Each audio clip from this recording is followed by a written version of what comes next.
O Velho Oeste é um período famoso na história americana por muitos motivos. Trilhas de carroças, prospecção de ouro, cidades fantasmas e conflitos constantes são todos símbolos puros da vida na fronteira ocidental. No entanto, os mais representativos desse período são os fora da lei e os inúmeros criminosos que assolam a fronteira ocidental com violência e calamidade a cada momento. Na maior parte, nenhuma carroça, caravana, trem ou cavaleiro estava seguro nas terras abertas e indomadas do oeste americano, muitas vezes devido ao alto risco de encontrar ladrões de gado, bandidos e outros fora da lei, astutos reivindicando sua fama, ou melhor, infâmia, nas paisagens da fronteira. Uma boa parte das histórias sobre desesperados e criminosos do Velho Oeste se concentra na profissão imprudente de ser um fora da lei. Embora faça sentido em relação à cultura e ao estilo de vida da expansão para o Oeste no século XIX, ainda é surpreendente quantos homens e mulheres abandonaram tendências legais para se refugiarem na terra dos fora da lei. Em um esforço para aprofundar nas vidas dos criminosos do Velho Oeste e nas origens de seus delitos, este é o próximo vídeo de uma série detalhando homens e mulheres infames do Oeste selvagem que agiram como fora da lei no auge da escória e vilania na fronteira ocidental. Apresentando Husky Benny Natal, mais conhecido como o Apache Gitche.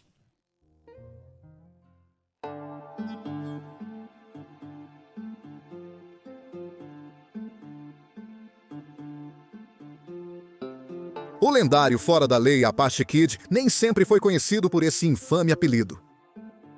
Ele nasceu primeiro com o nome de Husky Benny Natal, concedido a ele por sua tribo Apache por volta do início dos anos 1860.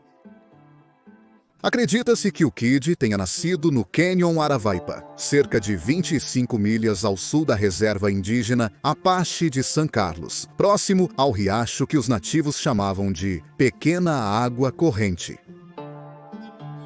Aqui ele foi criado dentro de sua banda do povo Apache Aravaipa, uma comunidade dentro do Apache de San Carlos, que por sua vez é um subgrupo do Apache Ocidental como um todo. Alguns historiadores acreditam que o Kid era descendente Apache da Montanha Branca, porém isso permanece controverso. É certo que o Kid Apache foi introduzido à vida como batedor para o exército dos Estados Unidos. Seu serviço veio pelas mãos de Clay Buford, chefe de polícia da reserva indígena Apache de San Carlos, onde o Kid vagava quando jovem. Buford, um ex-soldado confederado e sargento do 5º Cavalaria dos Estados Unidos da América, nas guerras indígenas americanas, tinha um melhor entendimento do dialeto Apache local do que qualquer um de seus superiores, colegas ou outros. O comandante liderou muitas excursões pela Apacheria com batedores que só falavam sua língua nativa, aprendendo bastante durante essas missões. No entanto, a excursão que conectou Buford e o garoto não foi apenas uma oportunidade para o sargento trabalhar no seu dialeto atabascan.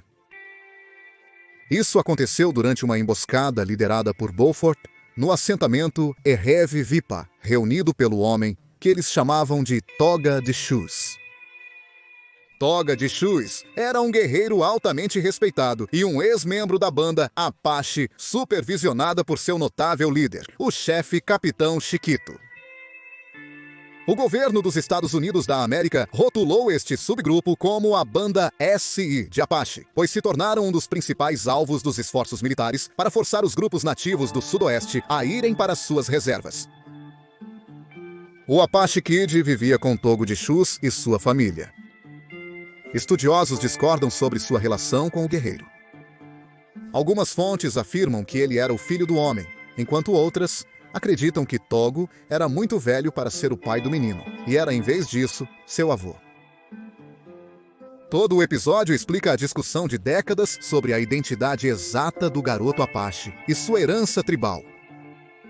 E tudo se origina das ações de Buford naquele dia, quando ele e sua equipe de expedição retornaram ao seu posto naquela semana, não apenas com Togedei Shoes como prisioneiro, mas com toda a sua família também.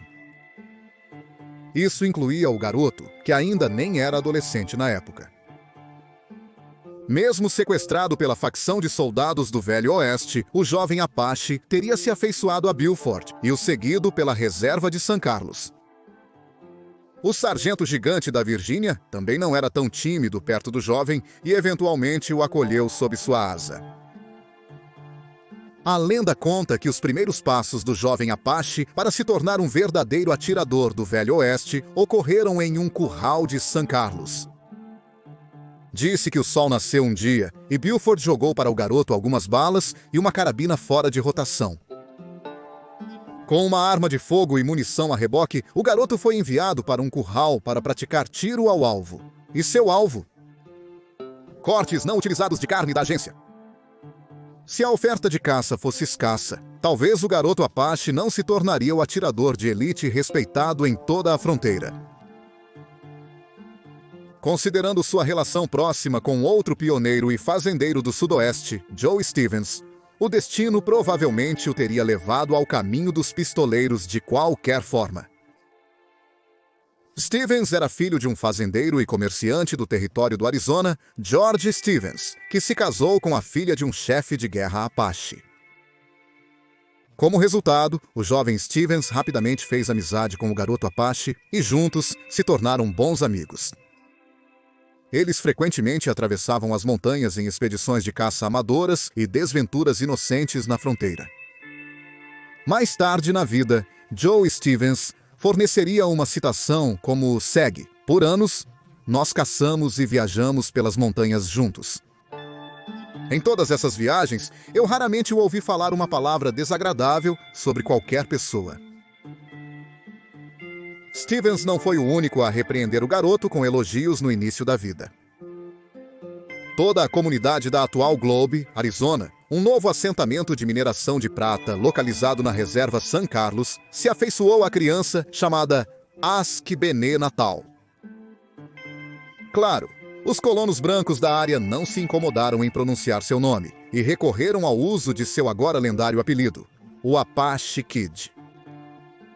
Muitos moradores da cidade o lembravam como um jovem inteligente, gentil e bonito. Dizem que o inglês dele era tão bom quanto o de qualquer mineiro ou cowboy do Novo México.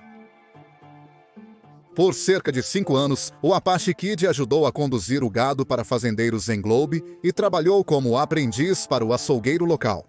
Em 1881, ele conheceu o chefe germano-americano de batedores do Exército dos Estados Unidos da América, Al Sieber, que mudaria para sempre a direção da vida do garoto. Assim como seu colega Clay Buford, Sieber se sentia como uma figura paterna para o Apache Kid. Ele o acolheu e recrutou o Kid para ser seu assistente de mão direita, uma posição de faz-tudo que irritou alguns dos outros batedores. Um desses batedores descontentes era nada menos que o próprio notório fora da lei, Tom Horn. Horn gostava de se referir ao Kid como o índio de estimação do Sieber, mas o garoto se provaria muito mais do que um simples ordenança. Após ganhar a confiança de Sieber e sua equipe de batedores, o Apache Kid tornou-se um batedor ele próprio. Suas habilidades linguísticas e olho aguçado foram inestimáveis para o Exército dos Estados Unidos da América, obstinado em frustrar incursões hostis dos Apaches, em San Carlos e nos assentamentos circundantes. Quando o famoso chefe Apache Jerônimo escapou de seu aprisionamento em San Carlos, no outono de 1881, o Kid juntou-se a Sieber e companhia em sua caçada pelos territórios do Sudoeste e no México. No verão de 1882, o Apache Kid participou de várias missões de reconhecimento e escaramuças ao longo da fronteira com o México, antes de ajudar o 3º e 6º Cavaleiros a vencer a Batalha de Big Dry Wash em 17 de julho.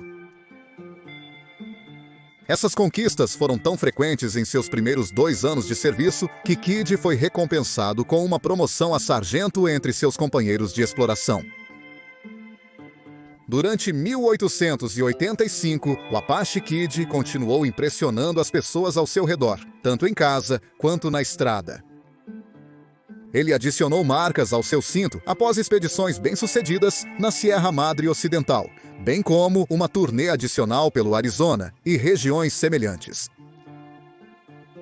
Talvez a memória mais específica para articular o gênio do garoto como um batedor veio de uma história publicada no Los Angeles Times. Um escritor para um notável jornal esperou nas águas do sudoeste para alcançar os cavaleiros alistados ao lado do garoto Apache. De acordo com o soldado, as tropas vasculhavam recentemente as altas planícies quando um grupo de hostis se aproximava no horizonte distante. Apesar de parecerem nada mais do que pontos ambíguos à distância, o garoto Apache virou-se para o soldado em questão e afirmou não apenas quantos cavaleiros e montarias havia, mas quantos eram brancos e quantos eram nativos. O garoto coletou essa informação apenas com base no seu entendimento de como os cavalos eram montados. E eis que, à medida que o grupo se aproximava, o soldado ficou de boca aberta, pois o garoto Apache acertou todas as previsões com 100% de precisão. À medida que a notícia das façanhas do menino gênio se espalhava pela fronteira, sua lenda também crescia no cânone do Velho Oeste.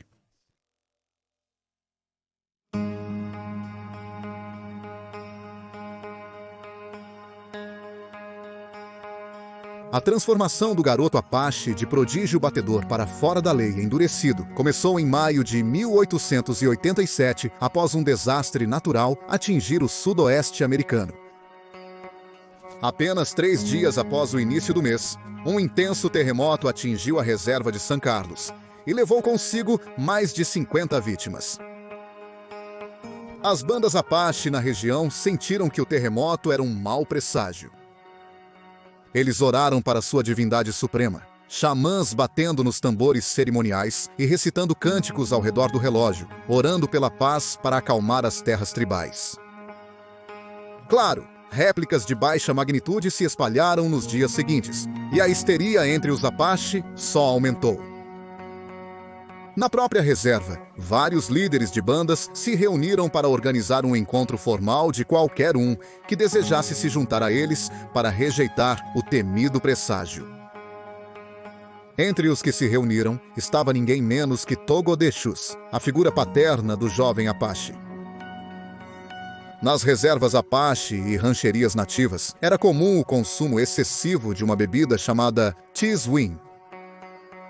Cheesewin era uma bebida alcoólica caseira e pungente, feita de milho. Os colonos brancos não chegavam nem perto, muito menos bebiam, mas para os Apaches era a única bebida alcoólica que gostavam, e quando bebiam, bebiam bem. Togodeshus era um desses consumidores de Cheesewin, e aconteceu que no dia da reunião ele estava completamente bêbado. Em um discurso torto, Toga se aproximou do guerreiro mais velho, Hip, e revelou seus verdadeiros sentimentos. Veja, Hip já foi um jovem como Togodeshus, e apaixonado pela mesma mulher. Segundo a lenda, essa mulher era nada menos que a mãe do Apache Kid, que claramente preferiu Toga ao guerreiro. Hip ficou furioso até hoje, e frequentemente brigava com a família do garoto. O irmão de Hip, um ancião chamado Gonzizi, havia se cansado das provocações de Toga e decidiu que era hora de defender sua família, de uma vez por todas. Na noite da reunião, enquanto Togodeshus deixava Hip ouvir um monte, Gonzizi atirou no pai desarmado do garoto a queima-roupa. De volta ao posto avançado da cavalaria, Alciber ouviu um boato sobre uma rixa alimentada por Cheesewin acontecendo na reserva e enviou o Apache Kid e alguns outros batedores para encerrá-la naquela noite.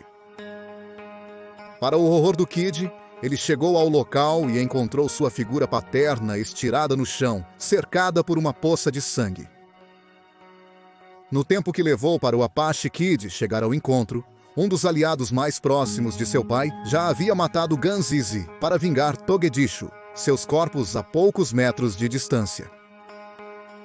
O garoto, no entanto, não aceitou isso e jurou se vingar, conforme permitido pelos costumes Apache. Infelizmente, um ancião Apache, chamado Olhos Brancos, não concedeu ao garoto a permissão de que ele precisava, e ele foi deixado para lamentar com uma ira fervente, fervilhando sob a superfície. As semanas passaram, e o tormento solene do Apache Kid não diminuiu. Seus superiores sabiam disso também, e em uma missão para Forte Apache ao norte, Cyber instruiu deliberadamente o Kid a vigiar seus insubordinados e não tomar nenhuma ação contra Old Rip. O Kid, no entanto, não aceitou isso e marchou para a aldeia do Velho Guerreiro, localizada às margens do Arevipa Creek.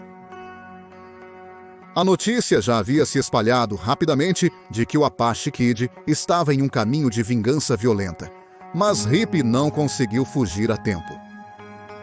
Desafiando suas ordens diretas, o Kid encurralou o arqui-inimigo de seu pai e disparou chumbo diretamente em seu coração. O Apache Kid e seus comparsas foram direto para as colinas ondulantes, cientes de seu destino selado. Pouco tempo depois, o chefe da banda local de San Carlos, Gonshai, localizou o Kid e convenceu ele e os outros homens a retornar para a reserva e se entregarem a Cyber. Cyber, insatisfeito com as palhaçadas do Apache Kid, exigiu que ele entregasse as armas ao retornar. Foi uma troca sensata, até que o capitão Francis Pierce pensou ter visto um dos companheiros do Kid puxar uma arma em meio à inquietação. Antes que alguém pudesse processar o que estava acontecendo, Pierce gritou para Cyber ficar em alerta, quando outro soldado começou a atirar. Cyber tentou jogar as armas já rendidas de lado, mas foi baleado na perna. O Apache Kid, que não tinha a menor ideia de uma revolta, não teve escolha a não ser aproveitar o caos. Ele e uma equipe desorganizada de homens fugiram da cena quando o capitão Pierce foi abatido por seu rival amigável, outro batedor Apache chamado Curly.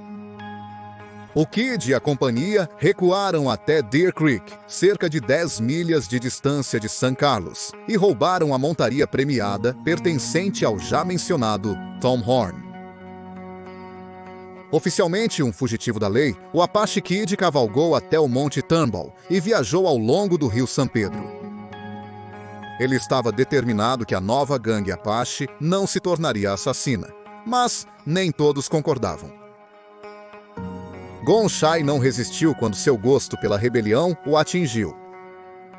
Ele matou um homem chamado Bill Deal antes do resto da banda dominar seus cavalos, e eles repetiram os crimes alguns dias depois em uma fazenda de Fort Crittenden.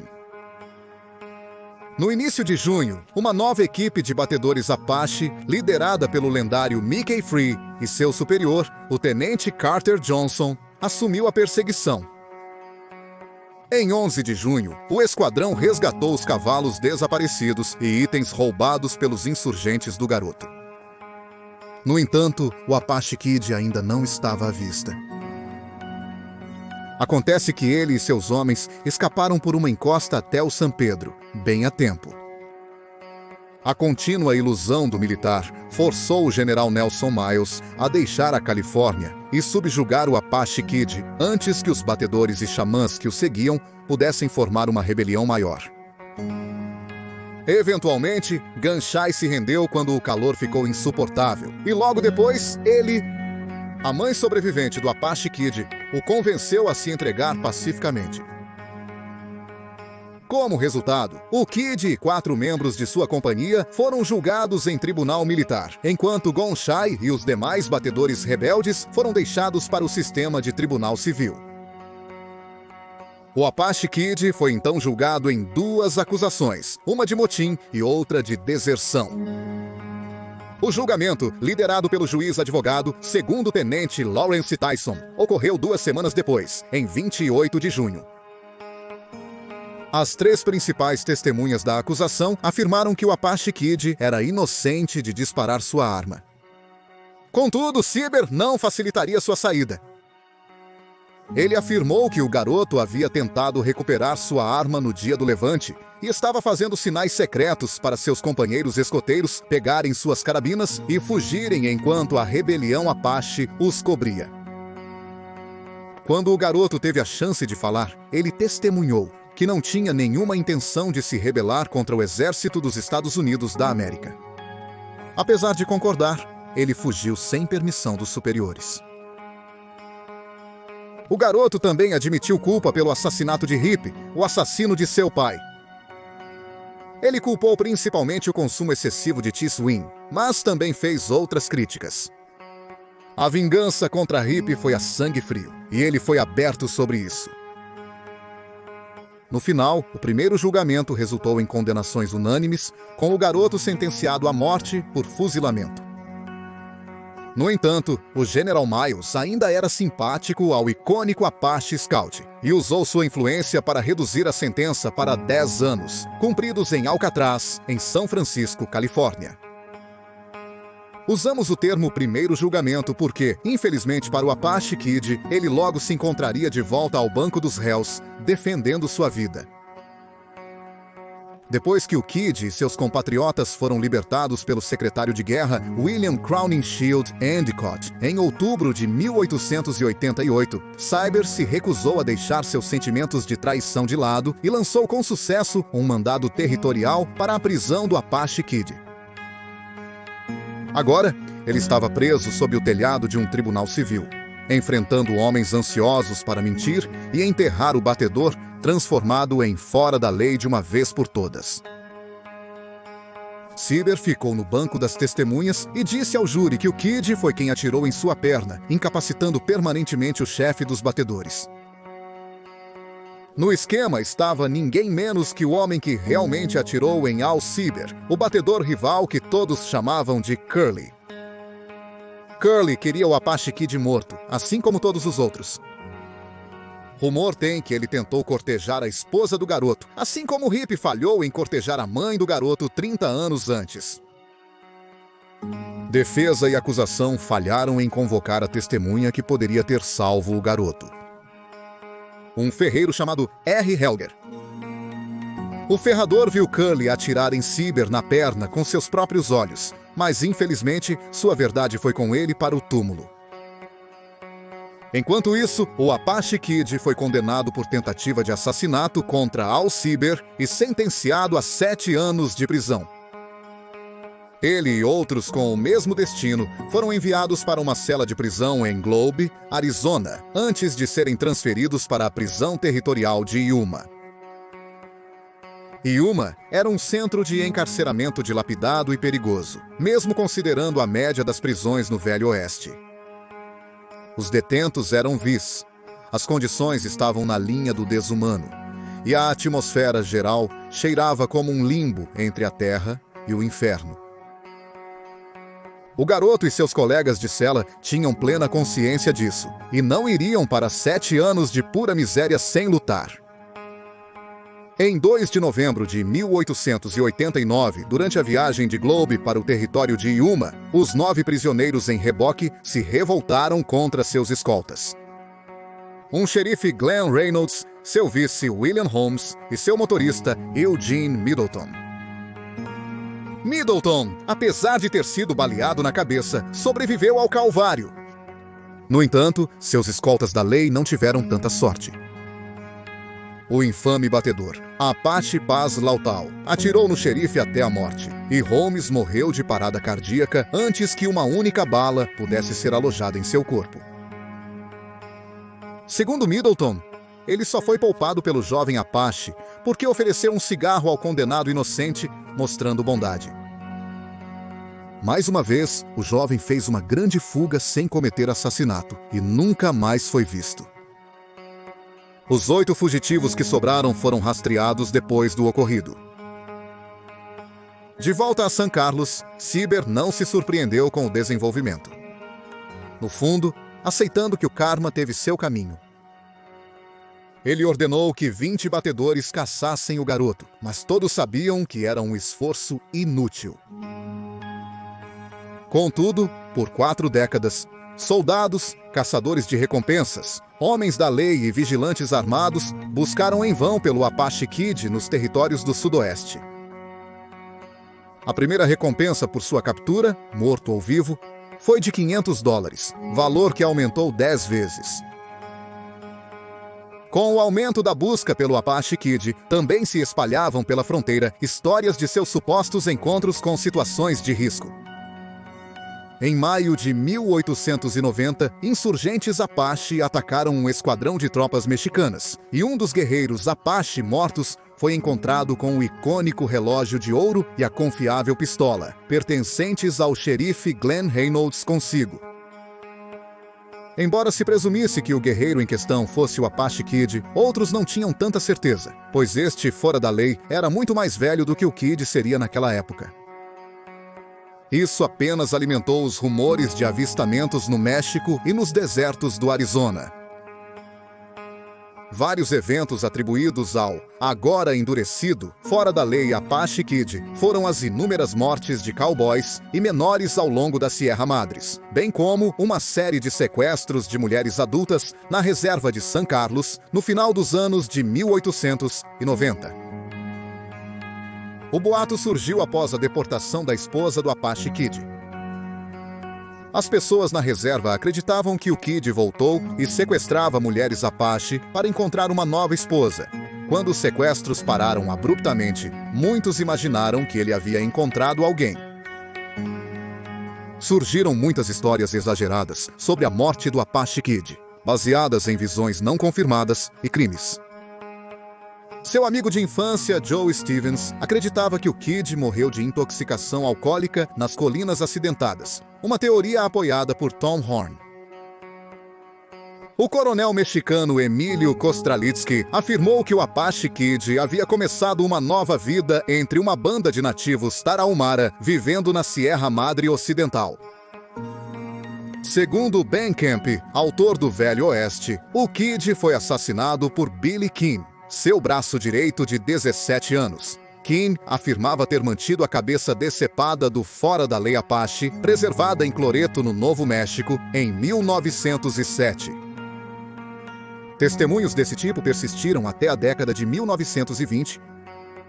Nesse ponto, todo fazendeiro, policial e escoteiro tinha uma história para contar sobre o Apache Kid batendo a porta da morte, apenas para evitar problemas conforme a maré subia. Os moradores de San Carlos viam o garoto como um presságio pessoal. Era amplamente aceito que a ira do fora da lei Apache não era apenas contra os homens brancos que o traíram, mas também contra sua própria tribo. Havia um medo palpável em cada residente de San Carlos de que o garoto retornaria e castigaria a terra de todos que o contrariaram. A versão mais aceita do fim do Apache Kid surgiu em 1894. O notável fazendeiro Charles Anderson e sua gangue de cowboys vigilantes afirmaram que mataram um ladrão de gado Apache nas colinas das montanhas San Mateo e que este ladrão de gado era o Apache Kid.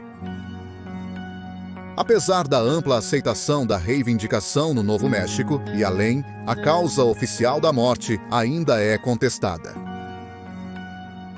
Na realidade, a verdade sobre o destino do Apache Kid nos dias, meses e anos após o massacre de Kelvin Grade permanecerá para sempre desconhecida. O que não pode ser negado é a autêntica tragédia da vida e dos tempos do jovem. Raskai Benai Natal foi tirado de suas terras tribais e criado por homens militares voláteis. E justo quando ele estava começando a fazer um nome para si mesmo em uma vida que ele não escolheu, ele foi traído por aqueles que ele admirava e forçado a viver o resto de sua vida em completo mistério. Talvez o Apache Kid tenha vivido uma vida longa e feliz escondido ao sul da fronteira.